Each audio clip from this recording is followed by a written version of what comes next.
What's up, everybody? This is Dr. Nick with LVRG Media. Welcome to another special episode of Path to a Million podcast.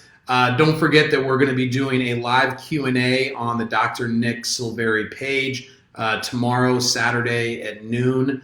So bring any of your stimulus-related specific questions. If you can watch the videos ahead of time, that would be great. That way we can spend our time on things that I haven't maybe thought about or situations that haven't come up. I'm going to try to do some research tonight on some things that I keep getting over and over that I don't have great answers for, to see if I can't find an answer for them. Like, for example, like people that work for themselves, that don't pay themselves a paycheck and they take distributions, will they be able to use their tax return? So that one I'm going to try to find out. Some of these very specific unemployment questions I'm going to try to find out. So just, be patient. I don't know all the answers, but I'm trying to get you as much information as I can. All right, so what should chiropractors say to their bank about this program so they know what they are talking about? These banks, it sounds like, don't really know very much. I think that they're acting like you want them to give you all the information. Some of them maybe just don't know that this exists. I can't imagine that. Like, I don't know how a bank wouldn't have a meeting about this like a couple of days ago, once it was like for sure going to pass. But the thing that I would say to the bank, it doesn't even really matter if the bank knows what you're talking about right now. It matters that they know what you're talking about next week. So what I would do right now is I would call up the bank, and I wouldn't really even ask them questions. Like, just watch these videos and you'll probably know more than they will. Is call up the bank, say, I have learned that they're in the new bill that just got passed in the Congress, the CARES Act, that there's a section of it for small businesses called the Paycheck Protection Program. And it sounds like there's going to be money available through the local FDIC insured institutions. And they think that the money is going to be available next week. So I'm going to start getting all the information together that I think I need, and just tell them I'm just going to overdo it and get all the stuff that would normally be needed for an SBA loan. But then I'm also going to get payroll information because I think that's what we're going to need for this loan. So could we set up a time next Friday? I think you'll probably know more about it then. So we don't have to really discuss it now, but I think you'll know more about it then. And so is there any way that we could set up a time, just like 30 minutes, to where I could maybe do the application? If I can do it online, I'll do it ahead of time. But what I would ask you is, A, can we make the appointment, whether it's Zoom or in person, whatever. But number two is, once you do get direction from your board of directors or whoever on what exactly needs to be done by the small businesses, could you just please just text me or call me or email me, just any way to let me know what is it that you guys specifically are going to need, and then what the process is going to be like. And then we can maybe just do that on Friday when we have the appointment. Don't ask them any questions. I promise you, they're not going to know it. They haven't read the bill. Until their bosses tell them what they're supposed to do and know, they're only going to know the very specific portions of the thing that they have to do. If you watch all these videos, I promise you'll know more than they will. So that's the way that I would handle talking to the bank about it. They don't need to have heard about it. I promise you it's happening. It's done. It's passed. It'll be done in a week. You just need to set up the appointment, get your stuff together. All right, let me just read these comments.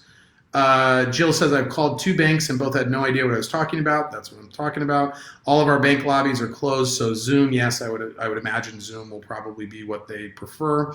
And I would also guess that the stuff is going to be, they're probably going to create, I would guess they're going to create something on the SBA website for this specifically, but I doubt that it's created right now. Sarah of my favorite Vedan family says, you said they won't require financials in your other posts, but I just spoke to my banker and he said they'll still want 2 years tax returns and a personal financial statement. Thoughts?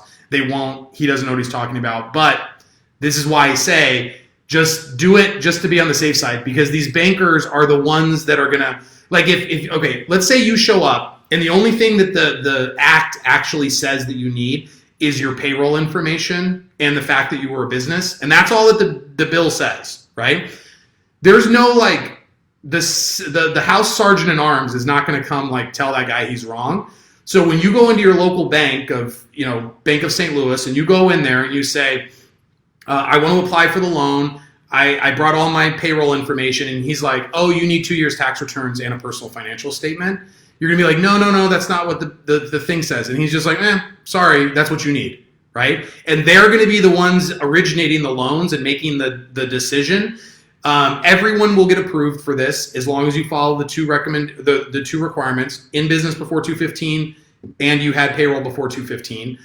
But this is why I'm saying just act as if you were going to have to do all of the documentation that was necessary for a regular SBA loan. So that would be 2017, 2018, 2019 taxes, personal and business. That would be, if you haven't filed your 2019 taxes yet, that would be your internal numbers, so your like QuickBooks numbers, your P&L, profit and loss statement, your year-to-date 2020 numbers, a personal financial statement, and I would bring in your accounts receivables aged report, because that's what they asked me for when I saw the writing on the wall 4 weeks ago, and I reached out to my banker and I asked him to reopen my line of credit. That's what they told me that they would need.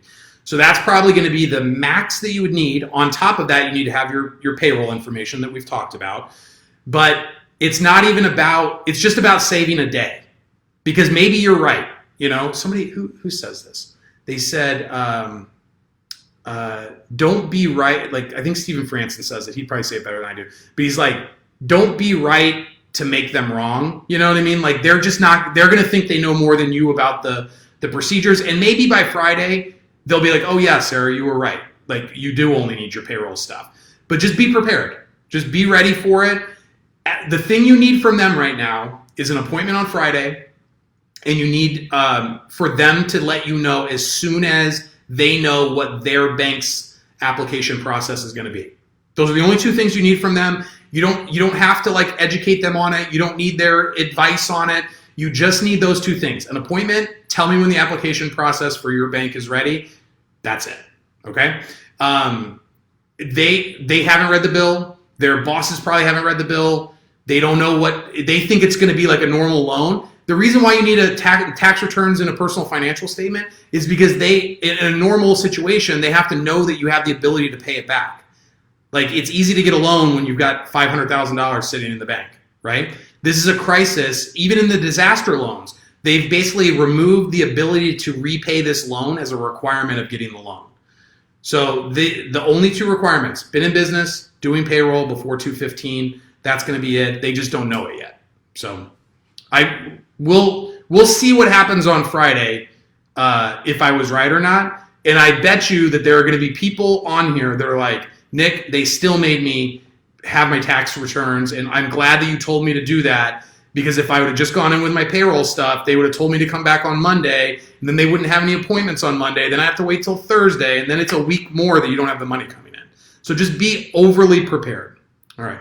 Joseph says, so if my payroll is $10K a month average, I tell them I want a payroll protection loan for $25K. That's like, you're not going to tell them that. They're going to calculate it. There's going to be a formula that and again, it'll probably be done online. It'll probably be done through the SBA if I had to guess. You'll put in your requested amount, and then there's going to have to be a way of you proving that you pay $10,000 a month. Now remember, I did another video on like what's going to count as payroll costs. So it's more than just like what your actual payroll is, because like part of the payroll cost is your federal withholding that does not get counted into your payroll tax.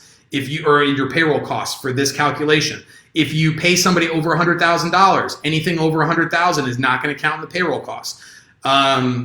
There's a couple of other things, but so you've got to make sure that again, they'll be very clear on what the formula is. But yes, you won't walk in and say, give me my loan for $25K. Just get the appointment set, have them tell you when the application process is set and ready to go, and then be on top of it as soon as it happens so that you can be first in line. Because lots of other people in other professions, like somebody puts out a blog post and that's it. Like nobody's making like 100 videos about all the different situations. So I'm hoping that chiropractors will kind of be at the front of the line if they've watched this stuff and they understand what's going on, because there's only this much money. And I think there's enough money to like take care of everybody, or why would they have picked that number? But because it's not like they were like trying to skimp on dollars. But what if it doesn't? Like, what if they're just like these massive corporations that come in and like scoop up all the money, and like we're left holding the bag. So like get on it now. Get on it with your local bank, whoever you have your checking account with. That way they can get the money into your account quickly too. That's the other reason why you want to go to your local bank. Thanks for all the Ingot. Thanks for all the maybe information. Is our salary included in payroll making? Yes. So whatever you pay yourself through your payroll is for sure going to be counted. Things like distributions, I don't know. That's the part that it's kind of unclear to me if you're going to be able to use your tax return.